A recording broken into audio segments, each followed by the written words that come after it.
Record. All right. Well, after a quick checking up and figuring out what we're going to do today, I don't know if I told you last week or last video what we're doing at the end, but I think I did. Anyway, so I want you to go ahead and subscribe and like and hit the bell button for this channel so that you can do it. And the tip jar link is in the description, and you probably saw it coming in. And you probably saw all that fun stuff coming in. Anyway, so today we're going to do the 1987 version of Overboard, starring Kurt Russell and McDowell, Rocky McDowell, Rudy McDowell, a couple others, Gray Marshall, written. This is not the remake, this is the original.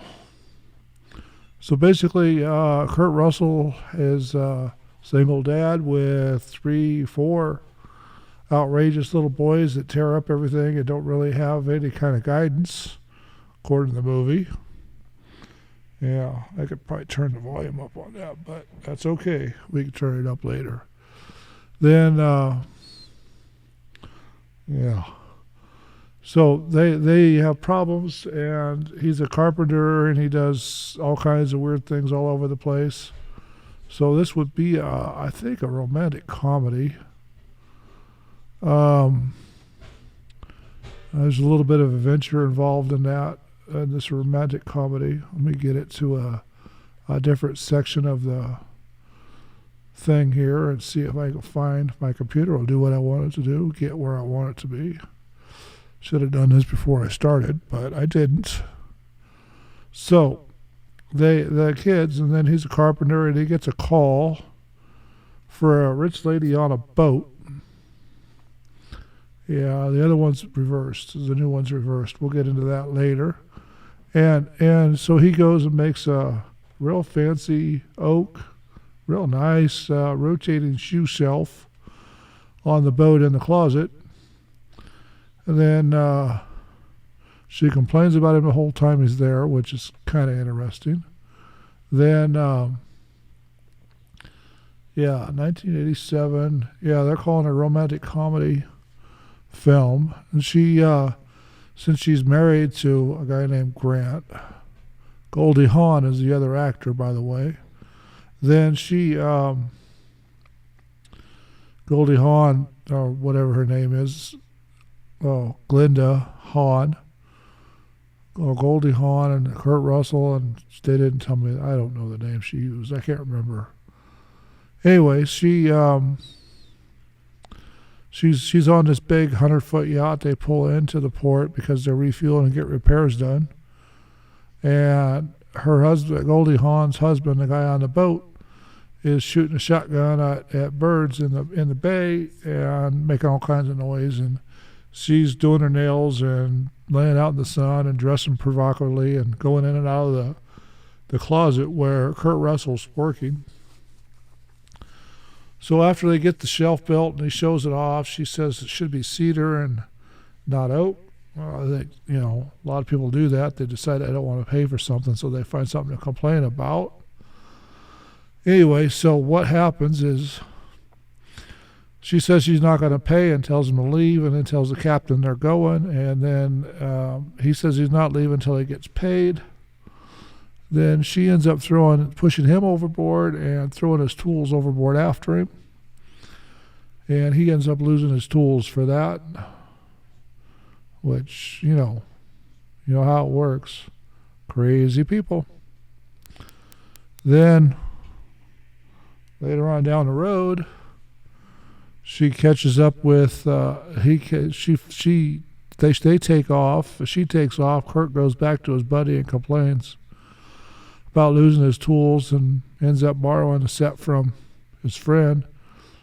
And he goes back to the kids, and the next day they get a report. He finds a report on the news at the bar while he's trying to crawl through a window and get chips.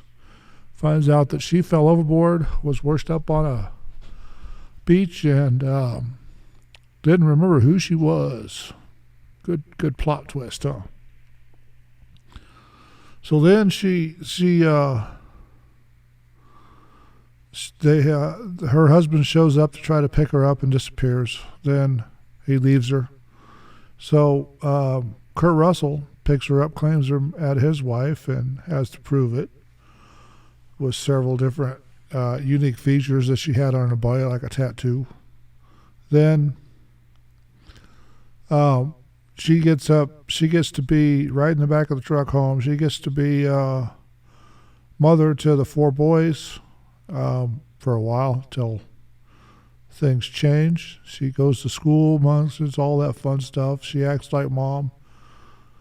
Kurt Russell and his friend end up with financing for a miniature golf course that's strange, funny, lots of comedy there. And then towards the end, her husband comes back and tries to get her, and then she all of a sudden remembers who she was and who she is, and then they take off, and after a couple more days or scenes in the movie, at the end, Kurt Russell goes after her, and they both jump off their boats, prospective boats, in the water, and meet in the water and kiss, and it's a happily ever after movie. Now, this is good entertainment. I gave it a 6-star because who doesn't like Kurt Russell? Probably a lot, but I kind of do. So it's kind of funny. It's really a good movie to watch. It's a good date night movie when it came out. I used it for a lot of date nights. It was a good movie to take the girls to because it was, it was a good romantic movie, and, the girls I dated at the time seemed to like it. And it was fun. It had no problems. So this thing came out December 18th, 1987. It's 112 minutes long. They spent $22 million on it, and they made it at the box office $26.6 million, so they made money on it. Not bad.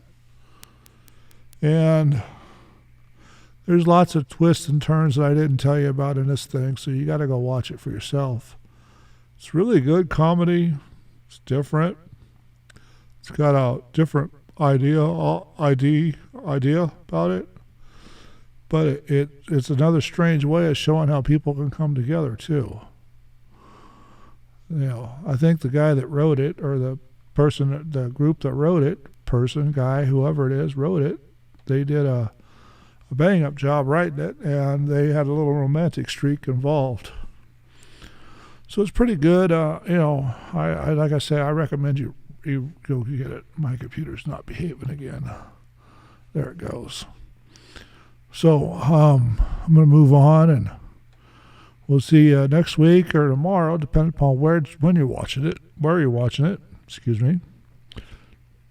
And then we're going to go with Assassin's Creed for next week or tomorrow, and we'll see you then. So I'm going to go ahead and, pop out of here again after we play something. Let's go with this one. It's always funny. Off with your head! So we'll see you later, and we'll talk to you later. Bye.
Off